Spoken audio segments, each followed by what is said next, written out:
Mga kababayan, si Kamanong po, ang inyong lingkod. Nagbabalik na naman po muli para po magkomento po sa inyo dito po sa Tambayang Makabayan.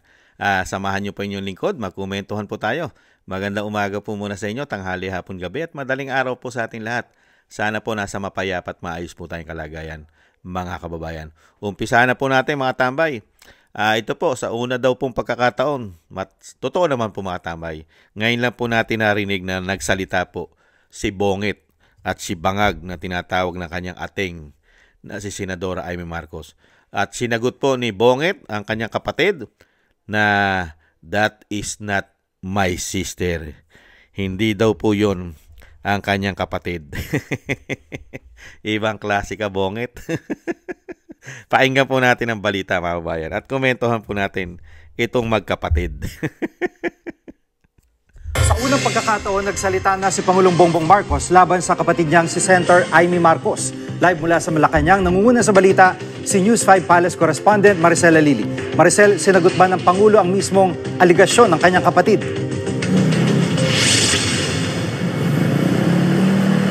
Alam mo, Gigi, buntong hininga ang tugon ni Pangulong Bongbong Marcos nang hingan siya ng reaksyon tungkol dito sa naging pahayag ng kanyang kapatid na si Senador Amy Marcos. Ang sabi ni Pangulong Marcos, hanggat maaari ayaw niya sanang isa publiko yung dirty linen nga na tinatawag o yung problema ng kanilang pamilya. Ang nasabi lang ng Pangulo ay ito, nag-aalala daw siya kay Senador Amy Marcos, maging yung kanyang pamilya nag-aalala daw sa lagay ng Senadora. Ang pahayag ng Pangulo, yung nakikita daw natin na nagsasalita sa TV, hindi daw yan ang kapatid niya. Pero hindi na idinetalye ng Pangulo kung anong ibig niyang sabihin dito. Pakinggan natin ang sinabi ni Pangulong Marcos. For a while now, we've been very worried about my sister. When I say we, I'm talking about friends and family. And the reason that is because the lady that you see talking on TV is not my sister. And that view is shared by our cousins, our friends. Hindi siya yan. Hindi siya yan. So that's why we worry. So we are very worried about her. I hope she feels better soon. Yan po mga tambay, ang pahayag po ng presidente po na tinatawag na Bongit at Bangag. Hindi po ba? Hindi raw po ganun yung kanyang kapatid. Di po ba?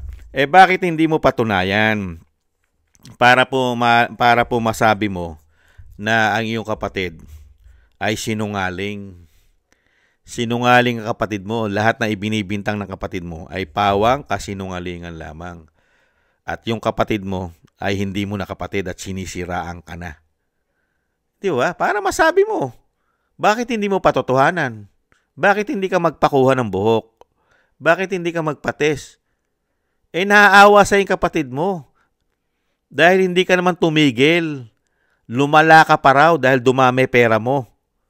Nung dumami pera mo at marami ka ng pambili, buong buhay mo, hindi ka na mauubusan ng pera umano. At hindi ka na rin mauubusan ng pambisyo mo umano. Ayon sa iyong kapatid, na talagang ang akala niya ay nagbagong buhay ka na. Hindi pala. At ang matindi, buong pamilya mo, ayon sa iyong kapatid, ay gumagamit ng pulburon. Pero ngayon, sasabihin mo lang sa taong bayan na iba na yung kapatid mo. Iba na. Hindi na siya. Hindi na siya yung nagsasalita sa national TV. Hindi na siya. Dahil sinasabing bangag ka. Ngayon, bakit hindi mo patunayan? Ano, natatakot ka? Kitapang-tapang mo nga eh. Di ba kitapang-tapang mo Nakapagpatapong ka nga ng Pangulo nang walang due process sa Netherlands, sa Dahid dahil ubod ng tapang mo Di ba? At napakatapang mo rin, daling kami sa gyera. Di ba nung nakaraan, dinadala tayo sa gyera, pinaghahanda tayo? Di ba? Napakatapang. Napakatapang din kay Saldico. Di ba? Nakita nyo kay Saldico, pinauwi niya. Bakit ka natatakot? Nandito lang naman ako. Kung ako, hindi nagtatago. Kaya ko sagutin ang mga akusasyon sa akin. Bakit yung akusasyon sa'yo na pulburon, hindi mo sagutin? Bakit ayaw mo magpatis? Kaya mas pinaniniwalaan ng taong bayan Dahil hindi ka nagpapatest sa iyong buhok, sa iyong hair follicle test, hindi ka nagpapatest. Kaya ang tatanim sa isip at puso ng taong bayan, gumagamit ka nga. Dahil ayaw mo magpatest. Samantalang yung pamilya Duterte, nagpapatest. Kahit ang Vice President, hindi natatakot magpatest ng kanyang buhok. Ganon din sila Pulong, sila Baste. Bakit ikaw? Pati ang anak mo, takot. Ayaw din magpatest ng anak mo eh. Pati asawa mo. Di ba? Bakit kayo takot? Kahit isa sa inyo, ayaw magpatest ng buhok, ng hair follicle test. Di ba? Kaya dito po sa sinasabi ng Pangulo, mga kabayan, mas pinaniniwalaan ng taong bayan si Senadora Amy Marcos ngayon. Dahil unang-una, nilalagay mo sa kapahamakan ang bansa. At naaawa ang kapatid mo sa'yo kasi gusto ka pa niyang makasama ng matagal. Dahil alam naman natin ang gumagamit ng pulburon ay immune na immune po yan sa mga heart attack. Hindi po ba? At sisirain po yan ang utak mo. Hindi po ba? At lalo-lalo ang kaloob-looban ng laman mo sa bisyo na yan. Hindi po ba? At ang pinakamasakit, yung ginawa mo pang korupsyon. Isa lang yan sa issue mo eh. Napakarami mo pang issue ng korupsyon. Pamumulitika. Di po ba? Kaya ka lang nagiging matino. Sa palagay mo ikaw sa tama dahil kontrolado mo pa ang bansa. Kontrolado mo pa pati ang mga men in uniform. Kung ang mga men in uniform lang po natin ngayon, mga kabayan, komento ko, ay kasing paninindigan lang nung panahon ni Erap at panahon ng tatay niya, baka po na hair follicle test na po yan.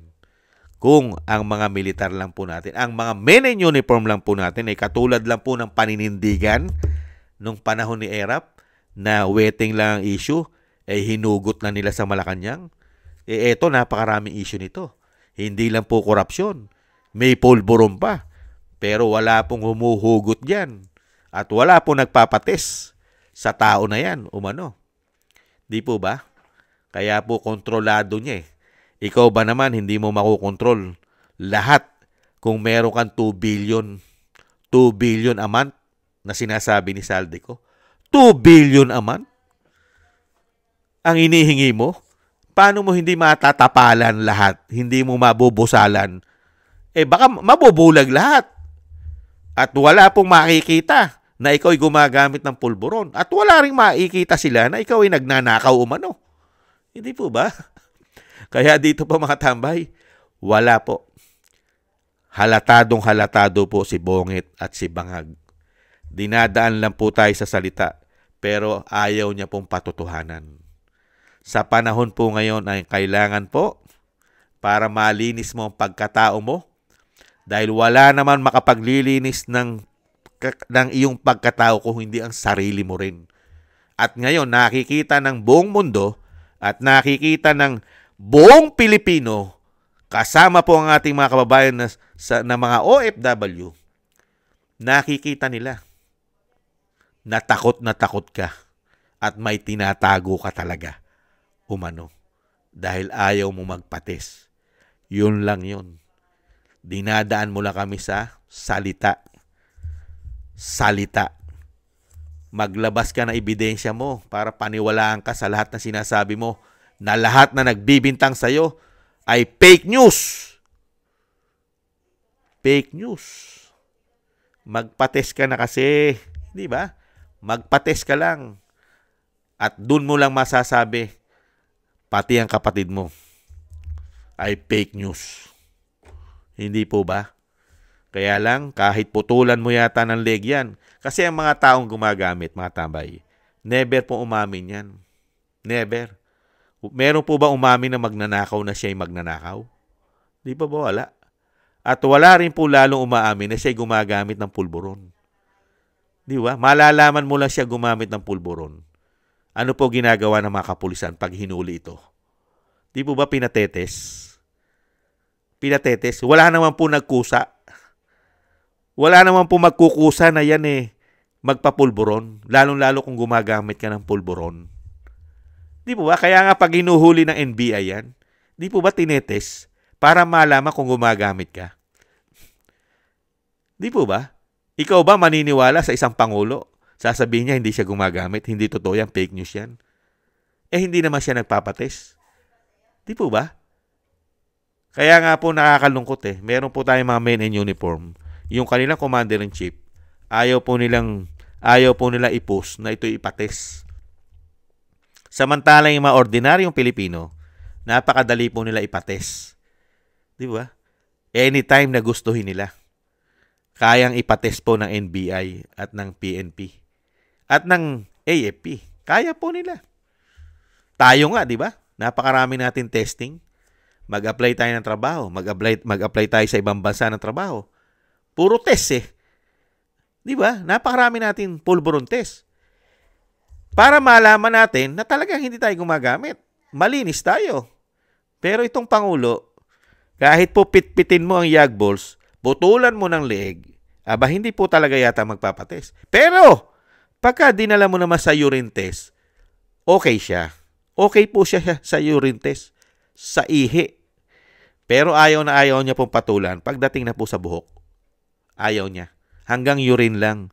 Baka sa blood, pwede rin siya sa blood. Pero sa urine, sa buhok, hindi pwede. Kasi po, sa buhok po, kahit po, yung napakatagal na panahon na, ay natetest pa rin po at hindi nawawala sa buhok. At lahat po ng klase na ginamit mo na pulburon, ay natetest po yan sa buhok. Hindi po ba? Kaya natatakot po si Bonget. Kaya dito pa mga tambay, wala po tayong nakuhang tamang sagot. Wala. Nangatwiran lang po mga tambay. Kaya sa bandang huli, sa totoo lang, real talk, mas paniniwalaan ng taong bayan na matitino na matitino. Kasi ang hindi po maniniwala dyan, yung mga kaalyado niya na gumagamit din umano ng pulburon. Itatanggi po nila yan. At syempre po, yung nababayaran. Hindi po ba yung mga tagapagtanggol na bayaran? Hindi po ba ipagtatanggol nila yan? Pero sa matitino na katulad natin, paniniwalaan natin yung kapatid. Hindi po ba? Mr. President. Maraming salamat po mga tambay sa nagusto po natin tambayang makabayan sa YouTube at TikTok. At ganoon din po sa mga nagko-comment, like, share, and subscribe. At sa mga subscribers po natin at sa nagbibigay po ng tulong at biyaya. Mag-ingat po kayo at lagi po sana kayong maingatan sa inyo po mga paggawa. Thank you po mga kabayan. Sa muli po, paalam po muna.